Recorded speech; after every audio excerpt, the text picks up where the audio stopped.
Plimbi pe străzile prăfuite din Karbala, trecând pe lângă copiii care vând măruntării pentru a-și câștiga următoarea masă. Aerul este greu de fumul focurilor de gătit și de ecoul îndepărtat al rugăciunilor care răsună din minarete vechi. Dar sub această scenă, aparent obișnuită, se ascunde o oribilitate atât de profundă, atât de sistematic crudă, încât pune la îndoială tot ceea ce ai crezut despre suferința umană și despre măsura în care puterea poate corupe pe cei nevinovați.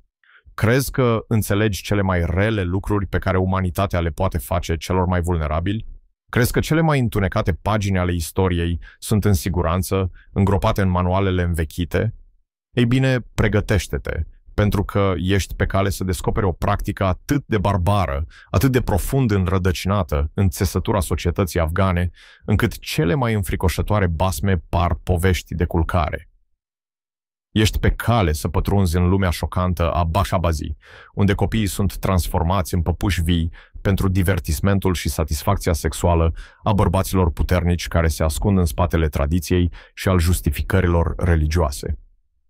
De la băieți de doar 9 ani, forțați să se îmbrace în femei și să danseze pentru mulțimi de adulți care privesc cu poftă, până la o rețea sistematică de trafic de minori care operează cu impunitate sub protecția comandanților de război și a oficialilor guvernamentali. Acestea sunt faptele care vor distruge complet tot ceea ce credeai că știi despre cultura ascunsă a abuzului din Afganistan. Alertă spoiler, nu este vorba doar despre câțiva oameni răi, este vorba despre un întreg sistem conceput să consume inocența copilăriei și să o transforme într-o marfă pentru cei puternici. Să începem cu cel mai îngrozitor adevăr. În Afganistan există o zicală care surprinde perfect logica perversă din spatele acestui coșmar. Femeile sunt pentru copii, băieții sunt pentru plăcere. Imaginează-ți asta. Ești un băiat de 9 ani care trăiește într-una dintre cele mai sărace regiuni din Afganistan. Familia ta nu a avut o masă decentă de săptămâni întregi. Tatăl tău a murit, ucis într-unul dintre conflictele nesfârșite care au sfâșiat țara ta de generații. Mama ta este disperată, privindu-și copiii cu ochii goi ai cuiva care știe că nu-i poate apăra de foamea care le rodește burta în fiecare noapte. Și apoi apare el. Un bărbat bine îmbrăcat, cu dinți aurii și haine scumpe, venind cu o mașină care costă mai mult decât va câștiga familia ta într-o viață întreagă. Vorbește cu mama ta în șoaptă, arătându-i un teanc de bancnote care reprezintă mai mulți bani decât a văzut vreodată. Nu e aici să te adopte din bunătate. E aici să te cumpere, să te transforme în ceea ce cultura locală numește Bashabazi, un băiat dansator care îi va satisface orice capriciu până când nu-i mai vei fi de folos. Aceasta este Bashabazi, care în persană înseamnă literalmente joacă cu băieți și reprezintă una dintre cele mai sistematice forme de exploatare sexuală a minorilor care încă mai există în lumea modernă. Dar iată ce face această practică deosebit de insidioasă. Nu se petrece în colțuri întunecate sau ascunse de societate. Se desfășoară în plină zi, sărbătorită la petreceri la care participă polițiști, oficiali guvernamentali și lideri religioși care ar trebui să protejeze acești copii. Băieții, în general cu vârste între 10 și 18 ani, sunt îmbrăcați în haine de femei, cu fețele vopsite cu machiaj și părul aranjat în coafuri feminine elaborate. Sunt învățați să danseze, să-și miște corpurile în moduri concepute pentru a excita bărbații care îi dețin. Dar dansul este doar începutul. După spectacol, după ce publicul a aplaudat și banii au schimbat mâna, acești copii sunt duși în camere private unde începe adevărata oribilitate. Vedeți, bărbații care participă la Bashabazi au creat un cadru psihologic elaborat pentru a-și justifica acțiunile. Ei susțin că nu este homosexualitate pentru că nu iubesc băieții. Ei argumentează că nu este viol pentru că nu defilează femei. Au construit un întreg sistem de credințe care le permite să abuzeze sexual de copii, păstrând în același timp statutul de membri respectați ai societății, musulmani devotați și bărbați de familie. Procesul de recrutare este la fel de sistematic precum este și sfâșietor. Copiii de stradă, orfanii și băieții din familiile extrem de sărace sunt țintele principale. Uneori sunt pur și simplu răpiți din casele lor sau de pe străzile unde cerșesc mâncare. Alteori, familiile care se confruntă cu foametea primesc bani în schimbul fiilor lor. Li se spune că băieții vor primi educație și oportunități pe care ei înșiși nu le-ar putea oferi niciodată. Dar poate cel mai devastator aspect al acestui proces de recrutare este modul în care se folosește de instinctul fundamental uman de a supraviețui. Părinții care ar muri pentru a-și proteja copiii sunt forțați să facă alegeri imposibile. Să-și vadă fiul murind de foame sau să-l predea bărbaților care îl vor folosi ca pe un jucăuș sexual. Este o alegere pe care niciun părinte nu ar trebui să o facă vreodată. Totuși, mii de familii afgane se confruntă cu acest coșmar în fiecare an. Băieții înșiși nu au nicio alegere în privința asta. Sunt copii neputincioși în fața adulților care controlează fiecare aspect al vieții lor. Li se spune că sunt norocoși că au fost aleși, că ar trebui să fie recunoscători pentru mâncarea și adăpostul pe care le primesc. Sunt spălați pe creier să creadă că suferința lor este normală, că așa funcționează lumea pentru băieți ca ei. Odată ce un băiat devine baha, întreaga lui identitate este ștearsă sistematic și reconstruită conform preferințelor stăpânului său. I se dă un nou nume, de obicei feminin. Este învățat să vorbească cu un ton mai înalt, să meargă cu șoldurile legănate, să răspundă la comenzi cu supunere și recunoștință. Dezvoltarea lui masculină naturală este suprimată prin manipulare psihologică și abuz fizic. Devine o păpușă vie, un obiect de fantezie conceput pentru a satisface dorințele perverse ale bărbaților care îl văd ca pe o proprietate și nu ca pe o ființă umană. Procesul de instruire este brutal și cuprinzător. Băieții sunt învățați dansuri specifice. Fiecare mișcare este concepută pentru a evidenția aspectul lor feminin și disponibilitatea sexuală. Sunt instruiți cum să-și aplice machiajul, cum să-și coafeze părul, cum să selecteze haine care să le placă stăpânilor lor. Învăță să citească stările de spirit ale bărbaților care îi dețin, să le anticipeze dorințele, să ofere exact ceea ce se așteaptă fără să fie întrebați. Dar condiționarea psihologică merge mai adânc decât simpla pregătire pentru performanță. Acești copii sunt sistematic demolați și reconstruiți ca instrumente de plăcere. Li se învață că valoarea lor ca ființe umane depinde în întregime de capacitatea lor de a satisface dorințele sexuale ale bărbaților adulți. Li se spune că rezistența este inutilă, că evadarea este imposibilă, că familiile lor i-au abandonat, iar societatea i-a uitat. Abuzul fizic este constant și sever. Băieții care rezistă sunt bătuți, înfometați sau chiar mai rău. Sunt amenințați cu moartea, nu doar pentru ei înșiși, ci și pentru familiile lor din sat. Li se arată exemple ale soartei baha care încearcă să fugă, de obicei implicând torturi atât de severe încât majoritatea băieților renunță rapid la orice gând de evadare. Abuzul sexual în sine este sistematic și brutal. Nu sunt incidente izolate de agresiune, ci campanii continue de viol care pot dura ani de zile. Băieții sunt folosiți de stăpânii lor principali, dar sunt și închiriați altor bărbați, dați de la unul la altul la petreceri și uneori vânduți unor noi stăpâni când cei actuali se plictisesc de ei. Consecințele asupra sănătății sunt devastatoare. Băieții suferă leziuni interne, boli cu transmitere sexuală și traume psihologice care îi vor marca pentru tot restul vieții. Mulți dezvoltă dureri cronice, depresie și tulburări de anxietate. Unii rămân permanent handicapați din cauza abuzurilor fizice îndurate. Alții sunt pur și simplu munciți până la moarte. Corpurile lor nu mai rezistă asaltului constant. Ceea ce face această practică deosebit de îngrozitoare este modul în care este înrădăcinată în societatea afgană. Petrecerile Baka Bazi sunt evenimente sociale unde bărbații puternici se adună să privească băieți tineri dansând și apoi să liciteze pentru serviciile lor sexuale. La aceste adunări participă oficiali guvernamentali, comandanți de poliție, lideri militari și oameni de afaceri bogați. Practica este atât de normalizată, încât DVD-uri cu băieți dansând se vând deschis pe piețe și toată lumea înțelege ce promovează de fapt. Bărbații care participă la Bahabaz o văd adesea ca pe un privilegiu al puterii, o recompensă pentru statutul lor în societate. Să deții mai mulți baha este considerat un semn de bogăție și influență. Cu cât un bărbat controlează mai mulți băieți, cu atât mai mult respect primește de la semenii săi. Este un simbol pervers al statutului care reduce copiii la simple mărfuri într-o piață a suferinței umane. Această normalizare se extinde și la forțele de ordine și sistemul de justiție. Polițiștii nu doar că nu investighează crimele Baki, dar adesea participă și ei la ele.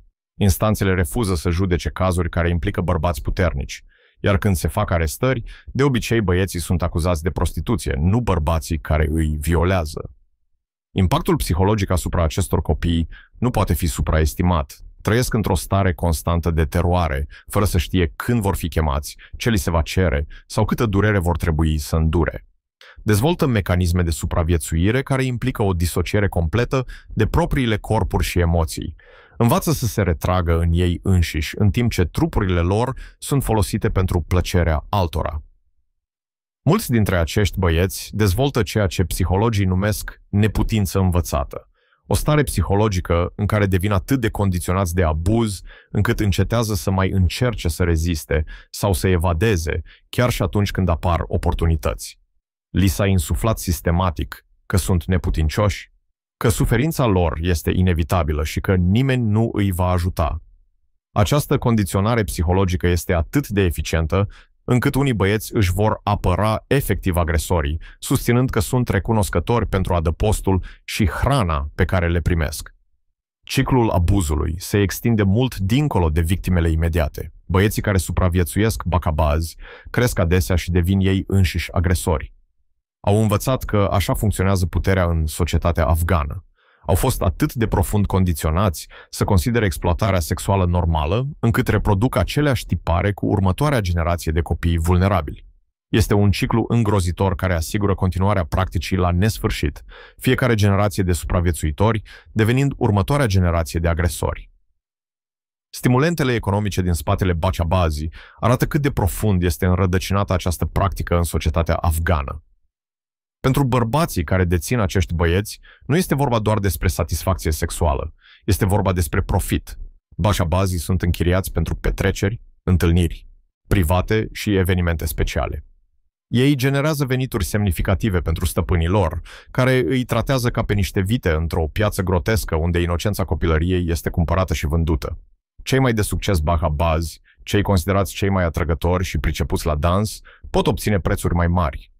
Stăpânii lor investesc în înfățișarea lor, cumpărând machiaje scumpe, bijuterii și haine pentru a le spori valoarea pe piață. Dar această investiție are un preț. Cu cât un băiat devine mai valoros, cu atât mai mult este obligat să îndure, cu atât mai mulți clienți trebuie să satisfacă, iar copilăria lui este din ce în ce mai mult consumată de cerințele pieței. Unii băieți sunt transferați între mai mulți stăpâni pe parcursul captivității lor, vânduți și revânduți ca niște obiecte. Pe măsură ce înfățișarea lor se schimbă sau interesele stăpânului se modifică, fiecare transfer aduce noi traume, noi așteptări și noi forme de abuz. Băieții învață să se adapteze rapid la diferite gospodării, la reguli diferite și la diverse forme de exploatare, dobândind o abilitate de camuflaj pentru a deveni exact ceea ce dorește stăpânul lor curent. Progresia vârstei în bahabazi urmează un model previzibil și tragic. Băieții sunt în mod tipic recrutați între vârstele de 9 și 12 ani, când sunt cei mai vulnerabili și mai ușor de controlat. Sunt considerați cei mai valoroși în primii ani de adolescență, când păstrează trăsături copilărești, dar au dezvoltat abilitățile și condiționarea necesară pentru a-și îndeplini rolurile eficient.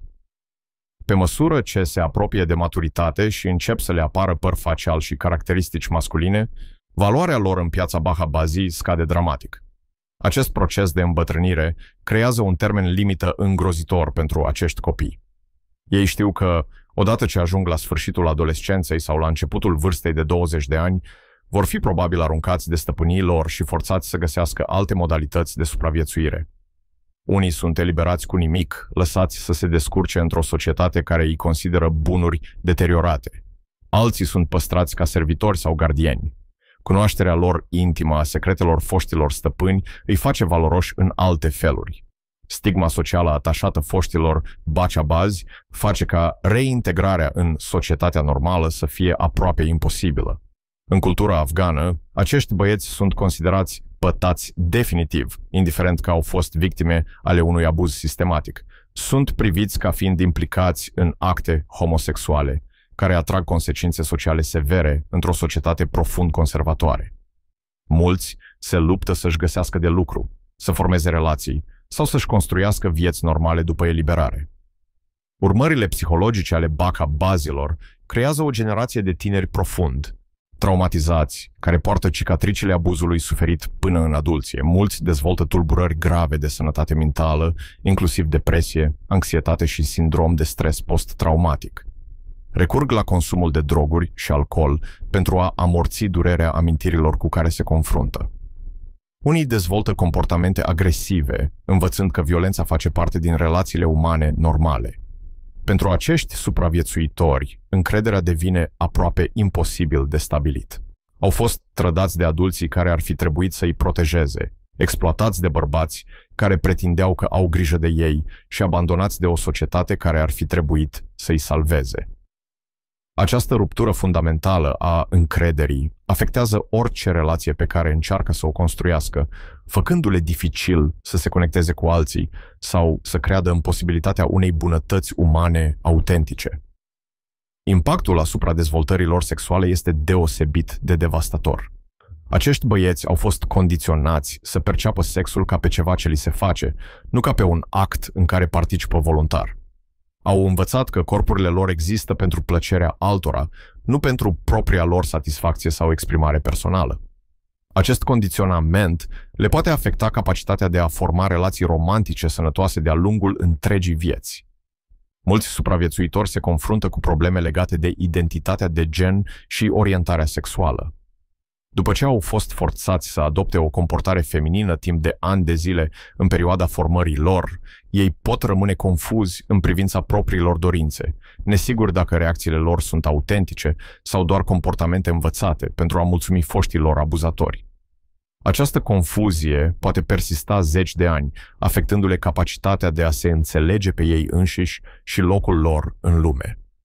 Impactul educațional al bahabazii este la fel de devastator. Băieții recrutați în acest sistem sunt scoși de la școală și li se neagă oportunitatea de a dezvolta abilitățile și cunoștințele necesare pentru a-și construi vieți productive. Ei sunt învățați să danseze, să se machieze și să satisfacă sexual bărbații, dar nu sunt învățați să citească, să scrie sau să analizeze în mod critic situația în care se află. Această lipsă de educație îi face să rămână dependenți de abuzatori și incapabili să se apere. Consecințele medicale ale bașabazii depășesc cu mult vătămările fizice imediate rezultate din agresiunile sexuale. Acești băieți sunt expuși la boli cu transmitere sexuală, inclusiv HIV, fără acces la îngrijiri medicale corespunzătoare sau tratament. Suferă de malnutriție atunci când stăpânii lor nu le asigură hrană suficientă, iar le este refuzat accesul la servicii medicale pentru vătămări care ar putea fi tratate dacă ar fi recunoscuți drept victime și nu ca infractori. Izolarea impusă acestor băieți constituie o altă formă de abuz sistematic. Ei sunt ținuți departe de familiile și comunitățile lor, precum și de oricine care ar putea să-i ajute să înțeleagă caracterul inacceptabil al situației lor.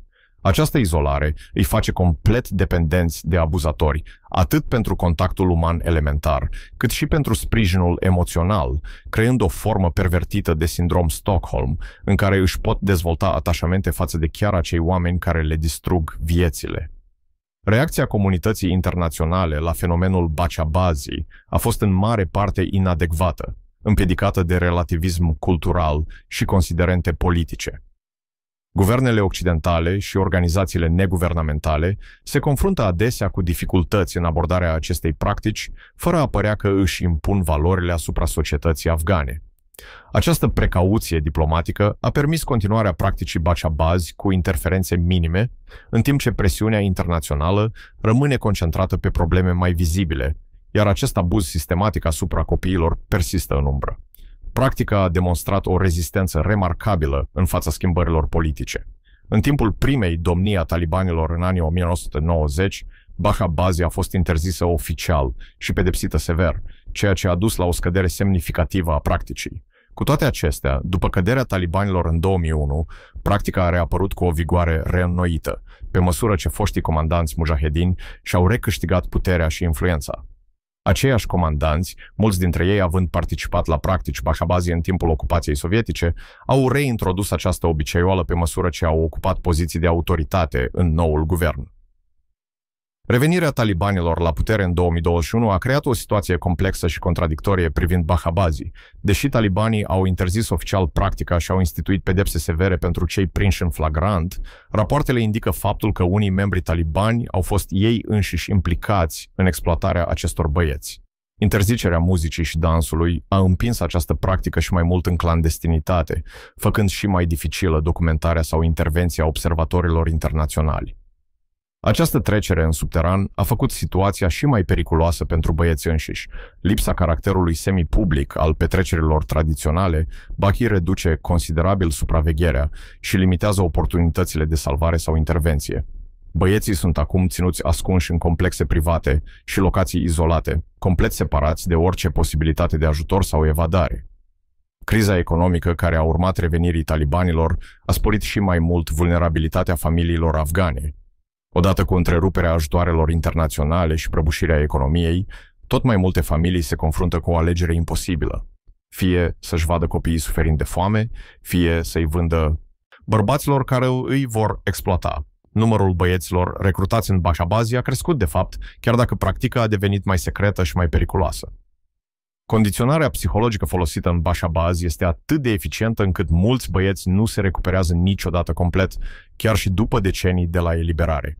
Ei poartă trauma în corpul lor, în relațiile lor și în capacitatea lor de a avea încredere în alți oameni. Unii devin ei înșiși agresori, după ce au învățat că puterea înseamnă capacitatea de a exploata pe cei mai slabi decât tine. Alții se retrag în izolare, incapabili să formeze conexiuni semnificative cu cineva.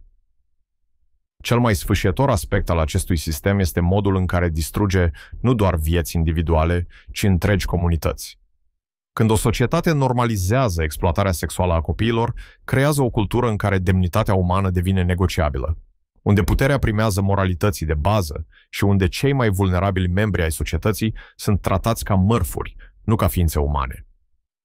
Băieții care supraviețuiesc Bahabazi descriu adesea senzația că au murit în timpul captivității și s-au născut din nou ca altceva complet.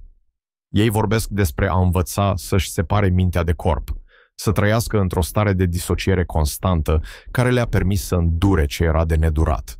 Dar acest mecanism de supraviețuire are un cost teribil, lăsându-i să se simtă detașați de ei înșiși și de cei din jur pentru tot restul vieții. Ciclul continuă și astăzi, chiar acum, în timp ce urmărești acest videoclip. Undeva în Afganistan, un băiat de 9 ani este îmbrăcat în haine de femeie și forțat să danseze pentru o încăpere plină de bărbați care îl văd doar ca pe un obiect de divertisment. Altundeva, o familie ia decizia imposibilă de a-și vinde fiul în loc să-l vadă murind de foame. Și în altă parte, un fost Bacha se străduiește să-și reconstruiască viața din cenușa unei copilării care i-a fost furată înainte să înțeleagă ce îi se lua. Aceasta este realitatea Bahabazi. Nu o practică străveche aflată în siguranță în cărțile de istorie, ci un coșmar viu care continuă să consume viețile copiilor afgani în timp ce lumea se uită în altă parte. Acești băieți nu sunt statistici sau studii de caz. Sunt ființe umane care meritau protecție, educație și șansa să crească în siguranță. În schimb, au primit un sistem conceput să-i distrugă și să-i reconstruiască ca instrumente de plăcere pentru bărbați care ar fi trebuit să-i protejeze. Tragedia Bahabazi nu este doar ceea ce face băieților individuali. Este ceea ce dezvăluie despre o societate care a permis ca acest coșmar să devină normalizat, instituționalizat și protejat de cei aflați la putere. Este o amintire că cei mai vulnerabili dintre noi sunt adesea cei care suferă cel mai mult când sistemele eșuează, când corupția înflorește și când cei puternici decid că dorințele lor contează mai mult decât demnitatea umană. Acești copii merită mai mult. Merită o lume în care copilăria înseamnă siguranță.